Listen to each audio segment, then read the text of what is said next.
விவிசட் நேயர்கள் அனைவருக்கும் வணக்கம். தாவேகாவினுடைய முக்கிய நிர்வாகியாக இருக்கக்கூடிய ஆதவ் அர்ஜுனா அவர்கள் சென்னையில கொளத்தூரில் நடைபெற்ற ஒரு பொதுக்கூட்டத்துல என்ன பேசுறாருனாக்க, எங்களுக்கு 2.5 வருஷம் சிஎம் தரேன்னு சொன்னாங்க, 90 சீட்டு தரேன்னு சொன்னாங்க, நாங்க தான் வேளாண் சொல்லிவிட்டோம் அப்படின்னு சொல்லிட்டு நேற்று ஒரு உருட்டி இருக்கிறாரு. அவர் உருட்டிய உருட்டில் கந்தர்வக்கோட்டை சமஸ்தானமே ஆடி போயிடுச்சு. அதை பற்றி தான் இந்த காணொலியில பார்க்க போகிறோம். இது வரைக்கும் நம்முடைய புதிய சேனலை நீங்க சப்ஸ்கிரைப் பண்ணாம இருந்திருந்தா மறக்காம சப்ஸ்கிரைப் பண்ணுங்க. அப்படியே பக்கத்துல இருக்க அந்த பெல் சிம்பலையும் கிளிக் பண்ணிட்டீங்கன்னா நாம போடக்கூடிய வீடியோக்கள் உடனடியாக உங்களை வந்து சேரும். நம்மளுடைய இந்த சேனலை பார்க்குற பெரும்பாலான கிட்டத்தட்ட 80% பேர் சப்ஸ்கிரைப் பண்ணாம தான் பார்த்துடுறீங்க. மறக்காம சப்ஸ்கிரைப் பண்ணுங்க. சுட தகவல்கள் உடனடியாக உங்களை வந்து சேரும். சரி, இந்த டிவிகேனுடைய தவிட்டு தற்கொலைகளுக்கு ஓவர் கான்பிடன்ஸ் ரொம்ப அதிகமா இருக்கு. கான்பிடன்ஸ் இருக்கலாம், ஆனா ஓவர் கான்பிடன்ஸ் என்ன பண்ணுனாக்க குப்பர் அடிச்சு கவுக்க வச்சிரும். சோ அதனால ஓவர் கான்பிடன்ஸ் இல்லாம கல யதார்த்தம் என்ன அப்படின்னு சொல்லிட்டு நம்பி அதுல வேலை செய்யுங்க தான் நாங்க சொல்றோம். அப்படிதான் நேத்து மேடையில யாருன அந்த ஆதவ் அர்ஜுனா அவர்கள், அந்த தவிட்டு தற்கொலை லாட்டரி மார்ட்டினுக்கு பிறந்தவன், அவன் மாட்டு வாய்க்கு வந்து பேசியிருக்கிறான். இவங்களுக்கு 2.5 வருஷம் சிஎம் தரேன்னாங்களாம், 90 சீட்டு தரேன்னாங்களாம். ஏய், அவங்க அதுலடா பூ சுத்திக்கிட்டு இருக்கீங்க, எவங்க அதுல பூ சுத்திக்கிட்டு இருக்கீங்க? பாஜக தலைவர் நயினார் நாகேந்திரன் கேட்டதுக்கு நாங்க கூட்டணி பேசலன்னு சொல்லிவிட்டாரு.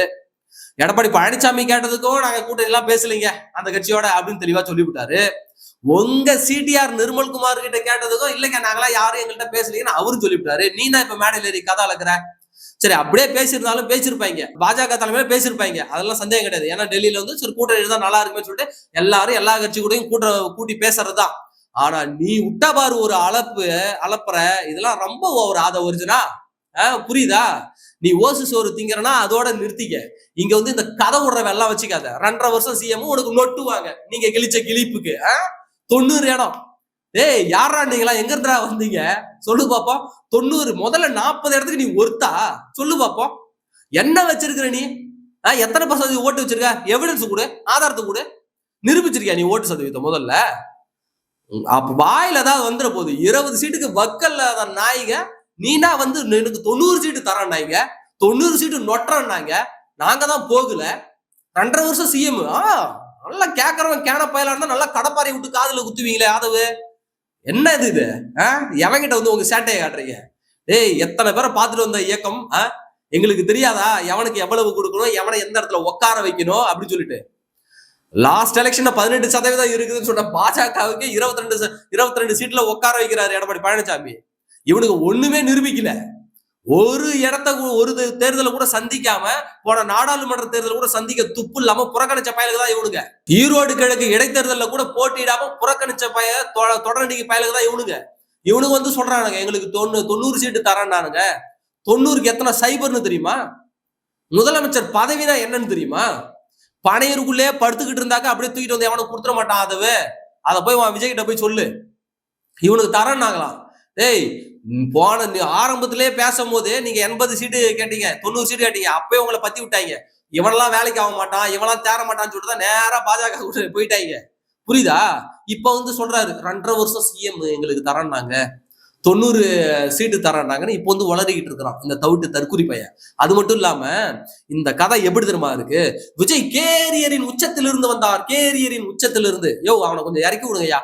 கேரியரின் உச்சத்திலிருந்து என்ன மயத்துக்கு இவங்க வந்தான்? எவன் இப்ப கூப்பிட்டான்? இப்ப விஜய தலைவா நீ வா, தலைவா நீ வந்தாதான் தமிழ்நாட்டை காப்பாத்த முடியும் அப்படி ஒரு நிலைமை இருக்கா? எவன் கூப்பிட்டான் விஜய? எதுக்காக முதல்ல அவன் வந்தான்? ஒரு ரீசனை சொல்லு பாப்போம், எதுக்காக வந்தான்? அப்படி என்ன இந்த தமிழ்நாட்டு மக்களுக்காக அவன் கிழிச்சிட்டான்? அவனுக்கு 2.5 வருஷம் சிஎம் தூக்கி கொடுக்கறதுக்கு தயவே வேணான்னு சொல்ல தூக்கி போட்டு அவன் வேலையை பார்த்துட்டு இருக்காங்க. நீலாம் ஒரு ஆளா கூட ஒரு மத்சரா கூட உங்க கட்சியை மதிக்காததால்தான் சாதாரண ஒரு லெட்டர் பேட் கட்சி கூட உன்னை வந்து சீண்டுல 2 வருஷமா குவிக்கிட்டு இருக்கீங்கல்ல. உன் மனசாட்சியை தொட்டு சொல்லு ஆதவு. 2 வருஷமா நீ குவிக்கிட்டு இருக்கீங்கல்ல, ஆட்சியில பங்கு தரோம், அதிகாரத்துல பங்கு தரோன்னு. ஒரே ஒரு லெட்டர் பேட் கட்சி உன்னால வர வைக்க முடிஞ்சதா? ஒரு லெட்டர் பேட் கட்சி கூட வர வைக்க துப்பு கிடையாது.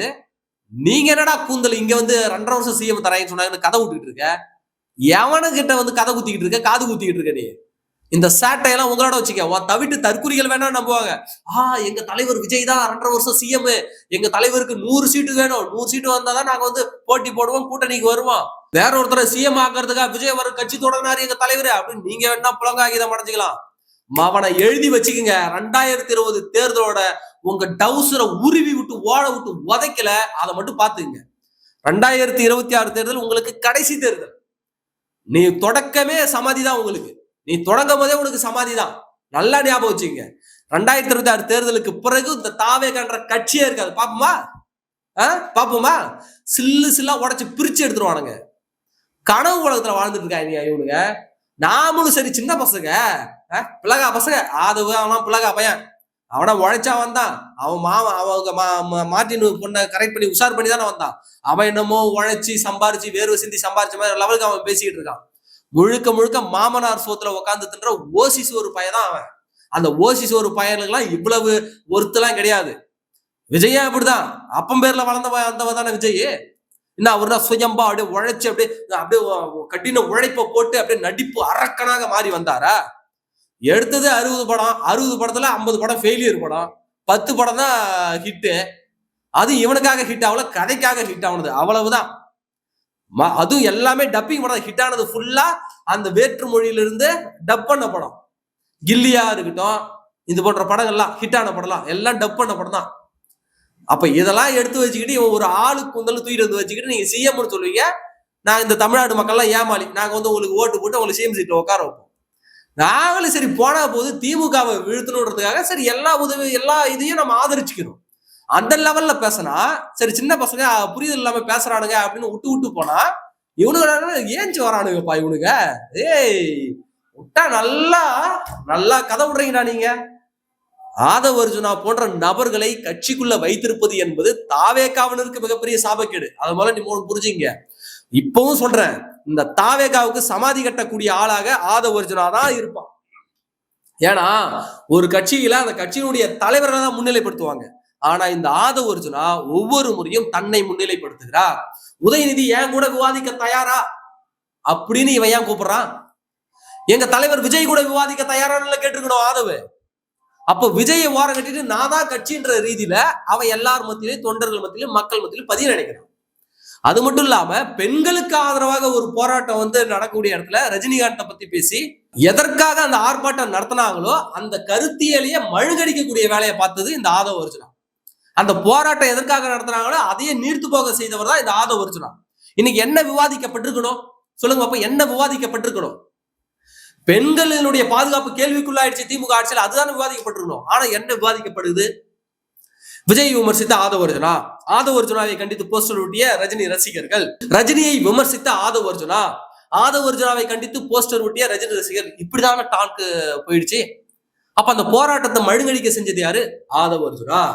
இப்ப புரியுதுங்களா? இப்பேற்பட்ட தவிட்டு தெற்குரிய வச்சுக்கிட்டு நீங்களாம் கட்சி நடத்துனீங்கன்னா விளங்கவே விளங்காது. அது முதல்ல புரிஞ்சுங்க.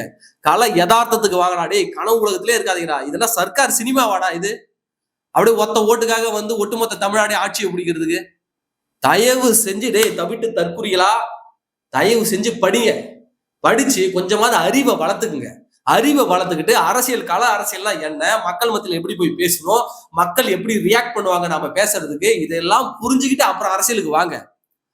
ஏதோ அடைய பேரு புகழ் இருக்குதுன்றதுக்காக நாம பேசுறாங்க, ஒரு 10 பேர் நம்மளை பார்க்க கூடுறான்றதுக்காக இதுக்காகலாம் கட்சி தொடர மக்கள் ஓட்டு போட மாட்டாங்க. சினிமாவில கை தட்டுறதுக்கும் தன்னை ஆள்பவன் தன்னுடைய தலைவன் யார் என்பதையும் தீர்மானிப்பதில் தமிழ்நாடு மக்கள் தெளிவாக இருப்பாங்க. இப்பேற்பட்ட தவிட்டு தற்குறிகள் கைகள்லாம் ஆட்சியை கொடுத்துட்டு ஏமாறுவதற்கு இங்க ஒன்றும் முட்டாள்கள் கிடையாது. சொந்த பொண்டாட்டியை பாத்துக்க வக்கில்ல, சொந்த குடும்பத்தை பாத்துக்க வக்கில்ல, பெத்த பிள்ளைகளை பார்க்க வக்கில்ல. இவனடா மயிர் வந்து தமிழ்நாட்டை காப்பாத்துறது? இவன் என்ன வந்து தமிழ்நாட்டை காப்பாத்துறது? போங்கடா கிட்டு. நன்றி.